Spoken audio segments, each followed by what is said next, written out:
barusan lewat di depanku. Oh Allah.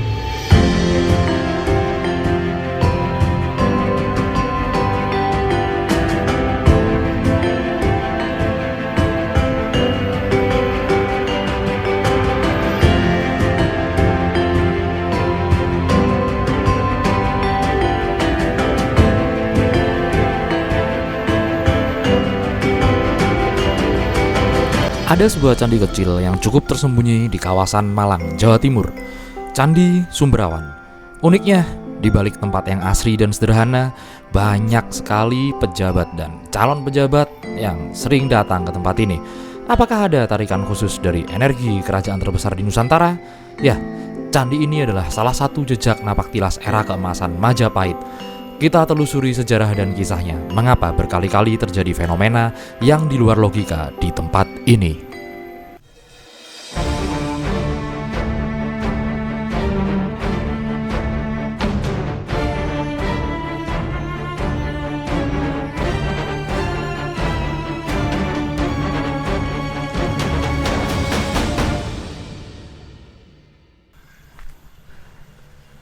Bagi para pejabat, tempat ini pasti sangat familiar sekali.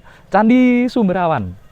Banyak banget ya pejabat-pejabat yang mandi di tempat ini, yang kemudian bukan hanya mandi ya, bertabaruk atau meminta energi kepada Tuhan tentunya, bukan kepada makhluk yang aneh-aneh. Di tempat ini banyak sekali sejarahnya, karena tempat ini, Candi Sumberawan ini bentuknya adalah stupa. Ini adalah peninggalan kerajaan Majapahit. Seperti tertulis di negara Kertagama, Prabu Hayam Wuruk kesini untuk berkunjung lah ke tanah leluhurnya Singosari. Berkunjung ke sini, kemudian melihat banyak sekali keindahan alam, dan salah satunya ini akhirnya dibangun sebuah stupa. Kan candi stupa ini kan candi Buddha ya, sedangkan Majapahit adalah kerajaan Hindu. Seperti apa sebenarnya di tempat ini juga, teman-teman? Aku dulu pernah punya pengalaman ya. Aku cerita sedikit aja. Pintu yang di belakang kita ini dulu gemboknya gembok VOC. Aku pernah nakal zaman dulu banget. Waktu gerhana matahari tahun 2000 berapa? 2014 kah? 2012? Enggak, 2000 ya antara 2009, 2010, 2011. Gerhana matahari total yang ada di Indonesia. Aku ngebuka ini malam-malam pakai tangan. Ada saksinya masih beberapa orang. Dan kemudian di sini aku mau melakukan beberapa ritual. Kita bisa dengar ceritanya Mas Dika nanti, banyak banget ya ceritanya dia tentang hal-hal yang terjadi di sini, nggak masuk logika lah pokoknya. Ayo kita masuk aja. Seperti apa pejabat-pejabat bertabaruk di tempat ini. Pejabat, halo pejabat.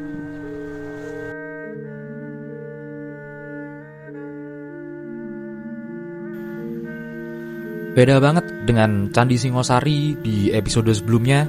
Candi Singosari menjulang megah dengan ukiran-ukiran yang rumit.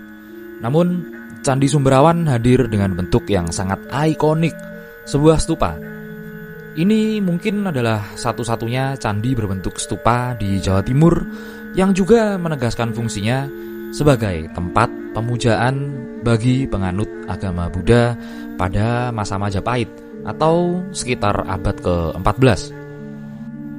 Arsitekturnya sangat minimalis, terdiri dari kaki berbentuk persegi dan badan candi berbentuk lonceng atau genta, polos tanpa relief.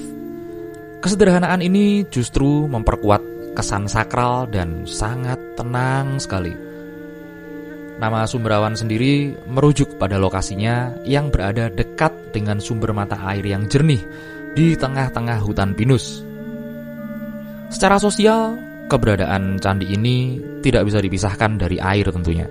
Hingga kini, mata air di sekitar candi masih dianggap suci dan digunakan oleh masyarakat untuk ritual keagamaan maupun kebutuhan sehari-hari.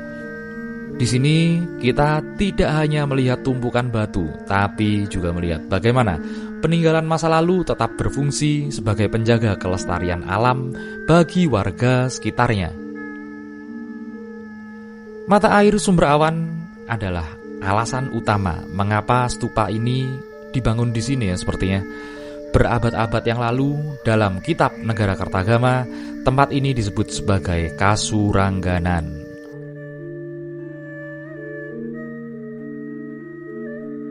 Nah Mas, sekarang cerita yang lain ini Mas. Ya. Mas Dika kan dulu di Sumberawan ya Mas? Betul. Boleh diceritakan sedikit Mas, sejarah Sumberawan itu seperti apa? Kok sepertinya di sini jejak Majapahit banyak sekali ya Mas? Betul, iya. Jadi memang sebelum saya ditugaskan sebagai juru pelihara di Candi Singosari ini, memang sebelumnya saya istilahnya menjaga atau menjadi juru pelihara di Candi Sumberawan atau lebih dikenal dengan Stupa Sumberawan. Nah, memang di Candi Sumberawan ini sebuah candi yang tidak terlalu besar, yang mana candi ini juga dihubungkan dengan Kerajaan Majapahit. Nah, sumber yang mengatakan adalah negara Kertagama, yang dimana pada saat itu Raja Senegara atau Hayam Wuruk singgah di tempat yang dinamakan Kasurangganan. Nah, beberapa ahli mengidentifikasi bahwa Kasurangganan yang disinggahi Hayam Wuruk adalah Candi Sumberawan sekarang. Maka dari itu banyak istilahnya para ahli bala menduga bahwa Candi Sumberawan dibangun pada era Majapahit. Karena di situ bahwa di negara Kertagama dikatakan bahwa Raja Hayam Wuruk singgah pada tahun 1359, di mana tahun itu adalah masa-masa dari Kerajaan Majapahit, seperti itu. Oke, aku ingat itu yang di negara Kertagama digambarkan sebagai kolam biru itu. Betul, ya. Jadi di dalam ini negara Kertagama dijelaskan bahwa Raja Senegara atau Hayam Wuruk singgah di 3 tempat. Ada Kasurangganan, ada Kedung Biru, dan ada Kedung Bureng, seperti itu. Lokasinya masih di sekitar sini juga, Mas? Masih di sekitar Singosari. Oke, kalau Mas Dika belajar, karena Mas Dika ini akademisi, salah satu juru pelihara akademisi top, penulis buku beliau ini. Boleh diceritain nggak Mas, kenapa sih Raja-Raja Majapahit itu suka keliling ke beberapa tempat? Iya, memang yang dilakukan Hayam Wuruk itu adalah sebuah perjalanan yang dimana perjalanan ziarah ke makam leluhurnya. Karena bagaimanapun juga Hayam Wuruk ini adalah keturunan dari Wangsa Rajasa atau era Singosari, yang mana dalam sebagai bentuk baktinya dia melakukan yang namanya napak tilas ke wilayah Malang, seperti itu yang dilakukan. Siap. Mas, aku punya pertanyaan tentang Sumberawan yang ini mungkin hubungannya sama mistis ya. Sedikit aja. Itu kan ada yang namanya air panguripan Mas. Betul. Bener nggak itu dulu ceritanya dari celeng yang ditembak Mas? Betul sekali. Iya. Gimana tuh ceritanya? Ya, jadi memang di Candi Sumberawan selain ada bangunan candi, juga candinya ini istilahnya dilingkari oleh aliran sungai. Ya, aliran sungai, dan bangunannya sangat mepet sekali dengan aliran sungai. Dan di sebelah barat dan timur candi terdapat sumber mata air, yang mana sumber mata air ini diyakini oleh beberapa pengunjung ataupun orang ini air yang memiliki tuah.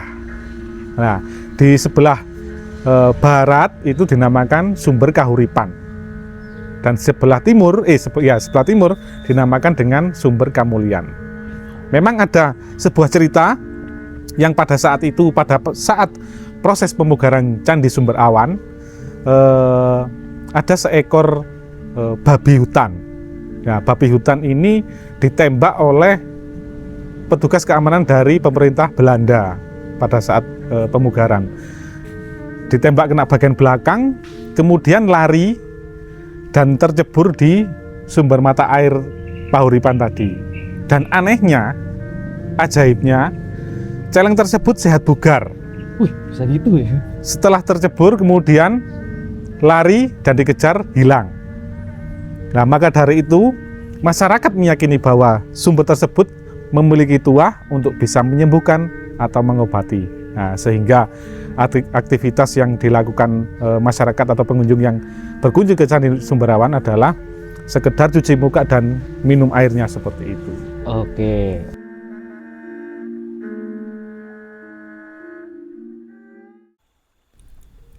Sebelum lanjut ke ceritanya Mas Dika yang kemudian akan ditemui sesuatu yang sangat di luar nalar, mari kita ke Dua Sendang yang menjadi jantung dari situs ini. Berjalan sedikit, kita akan menemukan Sendang Kamulian. Kamulian berarti kemuliaan atau derajat. Secara filosofis, kemuliaan atau kamulian adalah tentang rohani tentunya. Biasanya sehubungan dengan doa dan harapan akan martabat hidup yang lebih baik. Banyak peziarah yang datang ke sini untuk membawa niat tulus mereka dalam mencari ketenangan batin dan membawa cita-cita mereka untuk berdoa kepada Tuhan. Ketika memasuki Sendang, aroma wangi dari bunga dan dupa sangat menyeruak dengan kencang. Suasana ini tentu saja menambah kesakralan Sendang Kamulian yang seperti inilah keadaannya dalam bertahun-tahun, tetap sakral. Tak jarang ya itu tadi, orang-orang penting ya masuk ke Sumberawan di Sendang ini. Mereka ya bermunajat pada Tuhan demi untuk terkabulnya doa-doa mereka. Ya, amin. Nah, teman-teman, di sini adalah Sendang Kemuliaan. Sendang Kemuliaan ini bisa dibilang juga langganannya pejabat, orang-orang penting yang mau ngalap berkah, bertabaruk di tempat ini. Ya seperti biasanya ya, bersuci dulu, kemudian berdoa. Sama, ini adalah Sendang Kemuliaan dan yang satunya adalah Sendang Panguripan. Sendang Kemuliaan ini ya ini Sendang, kalau aku bilang patung-patungnya yang ada di sini ini pembangunan baru sih, disimbolkan karena banyak banget ya orang yang hadir ke sini, yang datang ke sini kemudian bertabaruk ke tempat ini, kemudian di kemudian hari, di masa depannya ternyata jadi orang yang sukses di negara ini. Kalian mau coba? Silakan di sini aja. Nah, kemudian Sendang Kamulian ini ternyata juga terjadi banyak fenomena sebenarnya. Aku mau cerita sedikit aja. Dulu pengalamanku di sini, dulu airnya gede, nggak segini. Dulu gede banget. Nah, kemudian dulu aku pernah saat aku bebersih di sini ya, bertabaruk seperti biasa bersuci. Itu aku menemukan suatu fenomena yang aneh sekali. Dari mata airnya ini muncul cahaya, keren banget pokoknya teman-teman. Nah, aku nganggep saat kita mendapatkan cahaya di tempat-tempat seperti ini, aku nganggep doa kita itu diaminkan oleh energi-energi semua yang ada di tempat ini ya, biasanya seperti itu sih teman-teman. Oke, jadi sekarang aku mau bertabaruk dulu. Di sini ada gayung sama sampo, sabun dan lain sebagainya. Aku nggak pakai yang gitu-gituan. Kalau kalian kesini lebih baik jangan bawa gituan, lebih baik kalian bawa bunga, bersuci sama bunga. Atau ya itu cara mandinya orang zaman dahulu, apalagi zaman Majapahit ya. Seperti kita ketahui ini kan situs Majapahit. Oke, aku bertabaruk dulu sebentar.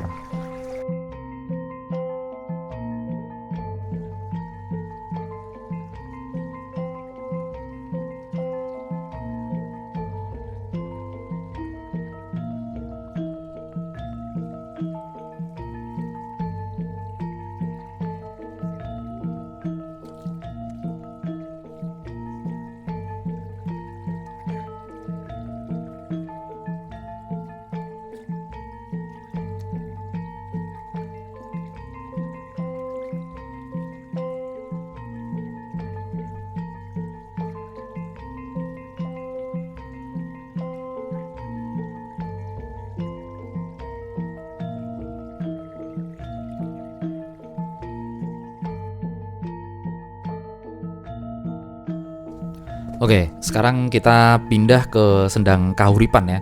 Sesuai namanya, Kahuripan ya berarti kehidupan. Secara sosial, Sendang ini adalah simbol pembersihan diri dan keberlangsungan hidup. Nah, di sini ada sesuatu yang khas nih teman-teman. Di sini kalian akan menemukan kepala kura-kura yang menjadi simbol khas dari Sendang Kahuripan ini. Ada kisah apa ya di balik Sendang ini? Yuk, langsung aja kita ikuti. Nah, teman-teman, sekarang kita ada di Sendang Kahuripan. Sendang Kahuripan, namanya Sendang Kahuripan. Jadi, aku ulang lagi ceritanya, singkat ya. Jadi pas waktu tahun 1937, 36, 37 ya, waktu itu ada penelitian tempat ini oleh para pemerintahan Hindia Belanda, peneliti-peneliti Belanda. Waktu itu saat ekskavasi dan lain sebagainya, ada celeng babi hutan, ukurannya cukup lumayan. Datang seret karena dirasa berbahaya ya. Kalian tahu sendiri celeng seperti apa kelakuannya. Waalaikumsalam. Celeng seperti apa kelakuannya? Tembak lah, tembak. Kena bagian belakang, kena punggungnya, sempoyongan dia, deg sempoyongan, udah mau jatuh, jatuh. Tempat ini jatuhnya di air, des. Anehnya, setelah jatuh di tempat ini, bangun lagi itu celeng, lari, bes. Wah, kaget dong orang-orang. Ternyata, setelah dicari, ditelisik, ada apa? Ternyata di sini ada mata air, seperti itu teman-teman. Nah, tempat ini yang kalau Sendang Kamulian itu kan biasanya identik sama pejabat ya. Sebenarnya di sini juga sih, Candi Sumberawan ini sangat identik sama pejabat. Nanti aku cerita sedikit di luar pejabat dari zaman Orde Baru sampai di hari ini seperti apa biasanya kalau kesini. Aku kasih kalian ciri-cirinya. Nah, di sini biasanya dipercaya untuk kesembuhan. Walah, saudaraku Panji Petualang itu pernah mandi di dua tempat ini, dimandiin sama juru peliharanya yang lama ya Mas Dika itu. Nah, di sini ini identik dengan kura-kura sebagai sumber kemakmuran dan sumber kehidupan. Seperti kita tahu bersama ya teman-teman, yang namanya kahuripan atau kehidupan itu bukan cuma masalah kesehatan. Ternyata kehidupan itu masalahnya luas teman-teman. Mencakup dengan rezeki, mencakup dengan ide-ide kreatif, mencakup dengan keselarasan bagaimana dengan orang lain. Bisa disebut bisa disebut interaksi antar manusia, ya pengasihan lah, bisa disebut seperti itu. Sama seperti di Sendang Kemuliaan, banyak banget dari berbagai wilayah di Indonesia, entah itu Malang maupun luar kota, orang-orang yang penasaran dengan stupa Sumberawan ini. Tapi seperti biasa, hal-hal mistis-mistis seperti ini itu ada dan memang terjadi. Tapi aku mau ajak kalian bahas tentang sejarahnya ya. Waalaikumsalam. Alhamdulillah enak banget ini disambut teman-teman. Andai kan kalian bisa mencium aromanya yang ada di sini. Udah, aku tabaruk di sini dulu. Kalian ikuti sebentar ya.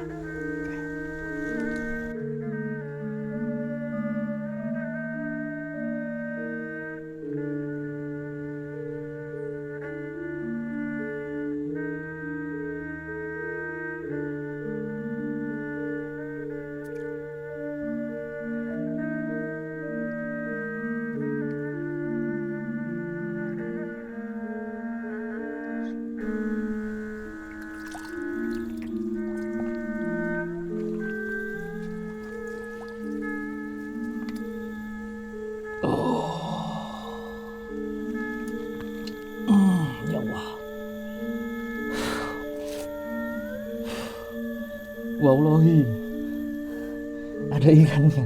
Wallahi ada ikannya. Barusan lewat di depanku. Wallahi ada ikannya.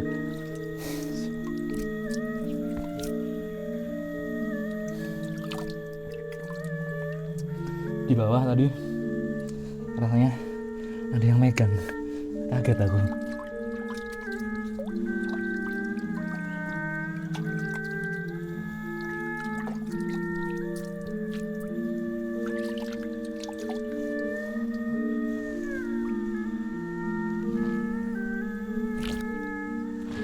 Alhamdulillah.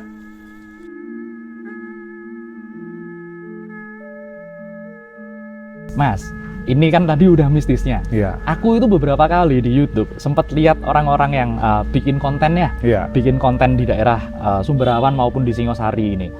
Tapi kok nggak sesuai sama catatan sejarah yang aku pelajari, Mas. Iya. Mas Dika pernah mengalami ada orang yang ini konten kok nggak sesuai gitu. Iya. Gitu. Pernah Mas ngalamin seperti itu? Iya, banyak sekali ya konten-konten yang istilahnya mengarah ke supranatural seperti itu. Memang bertolak belakang sekali dengan sejarah. Seperti itu, Mas. Aku minta pesen, Mas. Minta pesen-pesen buat para konten kreator, kemudian pemerhati sejarah dan budaya. Itu harusnya seperti apa? Menyikapi antara sejarah dan sejarah yang sebenarnya yang tercatat, dan kemudian yang berhubungan dengan mistis-mistis. Karena yang mistis-mistis, kesurupan-kesurupan biasanya rame ya, Mas. Iya, betul.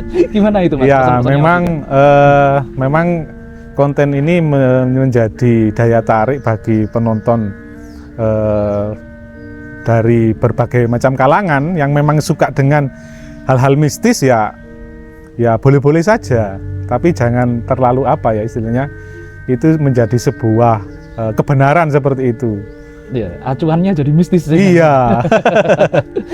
Ini Mas Dika kan asli sini ya. Iya. Dari dari zamannya Bapak di Sumberawan dulu, Betul, di sini betul. segala macam.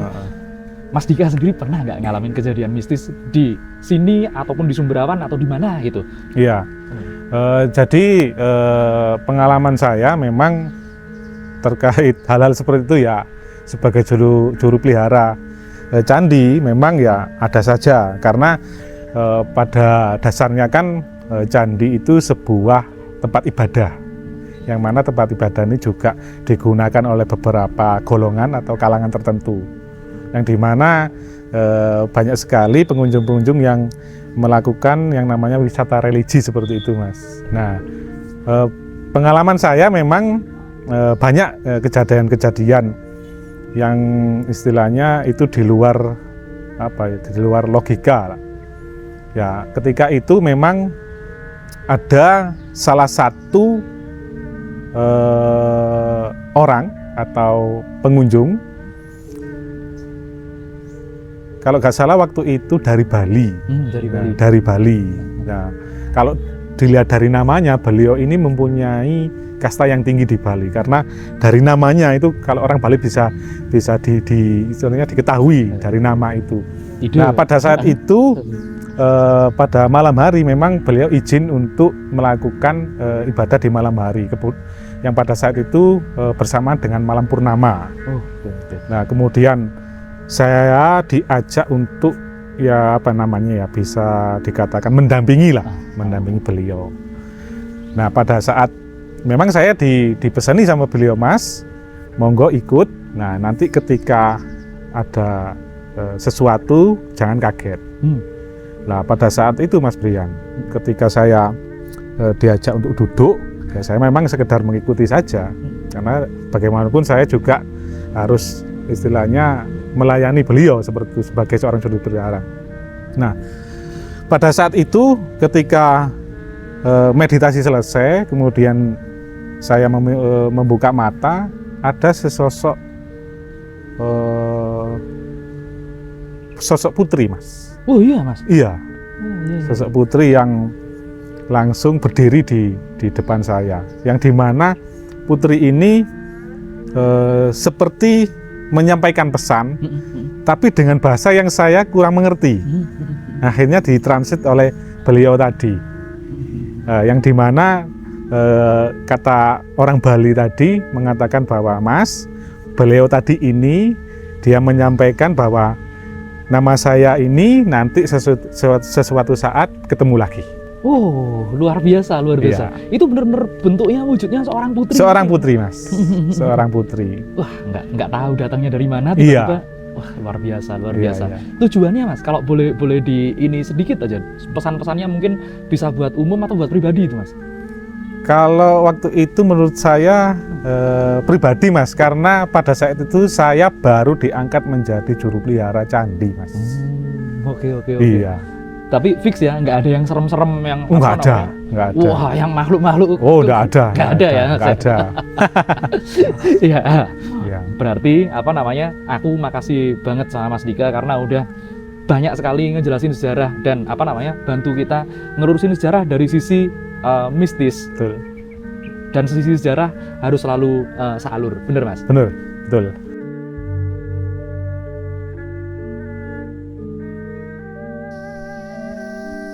Nah, jadi teman-teman, seperti yang sudah kita ceritakan dan kita cerita-cerita sama Mas Dika ya.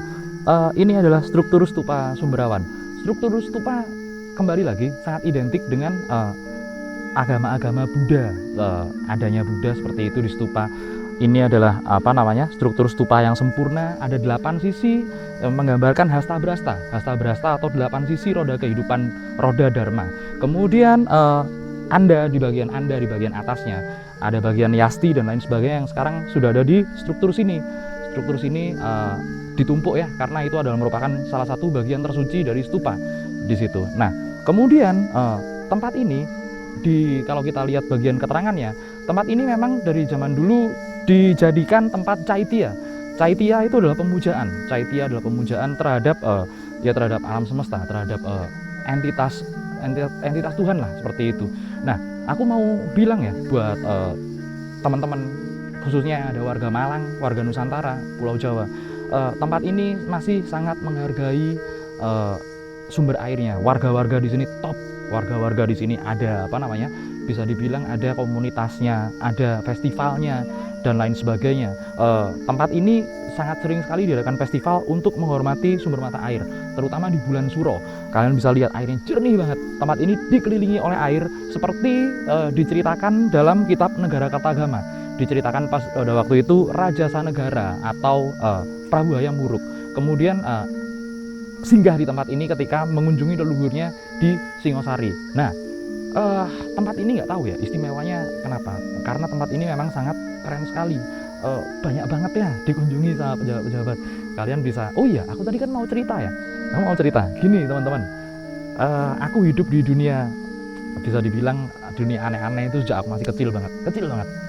Dulu kalau RI1 kedua mau ke tempat siapa gitu atau mau ke tempat mana gitu, caranya gini teman-teman, lampu dimatiin semua, bret, PLN lampunya mati semua, dep. Nah setelah itu datang 30 menit kemudian datang, seret, langsung ke tenda khusus. Nah itu selesai.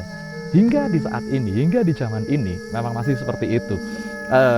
Kemarin kebetulan ada salah satu sahabatku, yaitu teman baikku banget dari Surabaya, lagi kesini. Insya Allah dia bertabaruk dan insya Allah nanti akan menjadi seseorang yang sangat powerful di Indonesia. Nah, balik lagi ke cerita sejarahnya candi ini ya teman-teman. Candi ini kemudian karena masa Hindu dan Buddha, masa Siwa Buddha itu udah ditinggalkan, lambat laun ditinggalkan, akhirnya tempat ini dilupakan, tempat ini terlupakan. Bahkan saat Belanda mencoba untuk merestorasi candi ini, banyak banget bangunan-bangunan yang sudah tidak utuh. Bisa kita lihat di sini ada beberapa puncak Anda itu puncak stupa yang kemudian ditumpuk di tumpukan sini. Dan karena bagian ini dianggap bagian paling suci dari stupa, dari candi stupa, maka masih ada beberapa komunitas yang memang sembayangannya menuju ke tempat ini. Inilah Yasti Anda di sinilah. Oke, jadi kita bakal ngapain lagi? Ada satu cerita yang aneh. Nanti aku ceritanya ya. Karena nggak enak kalau aku cerita di sini. Let's go.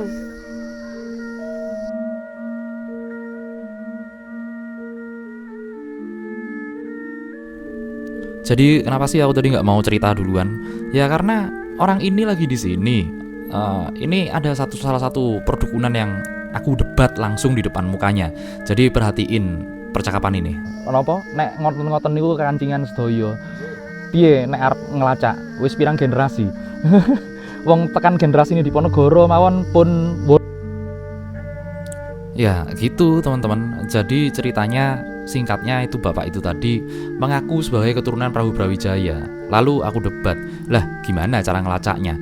Sedangkan dari hari ini ke Pangeran Diponegoro aja udah berapa generasi dari jalur pria, berapa generasi dari jalur wanita.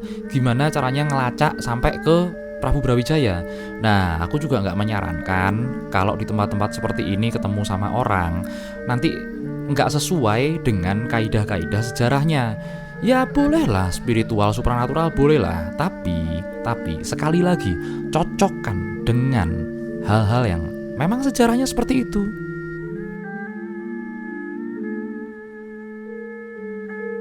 Nah, sekarang kita udah selesai ya. Kita sama jalan pulang sama cerita-cerita. Habis ya berdoalah di tempat ini, berdoa kepada Tuhan sesuai dengan agama dan keyakinan masing-masing. Cuman itu tadi di tempat duduk yang ini, nanti aku kasih footage-nya kalian. Aku mau ceritain salah satu fenomena yang ada di situ. Cuman males lah teman-teman, karena ada apa ya? Kalau aku bilang dukun-dukun yang nggak masuk akal gitu, aku agak males sih. Jadi gini teman-teman, aku bisa bilang di tempat itu dulunya disinyalir ada persembahan Bhairawa Tantra. Bhairawa Tantranya cukup menyedihkan persembahannya melibatkan adanya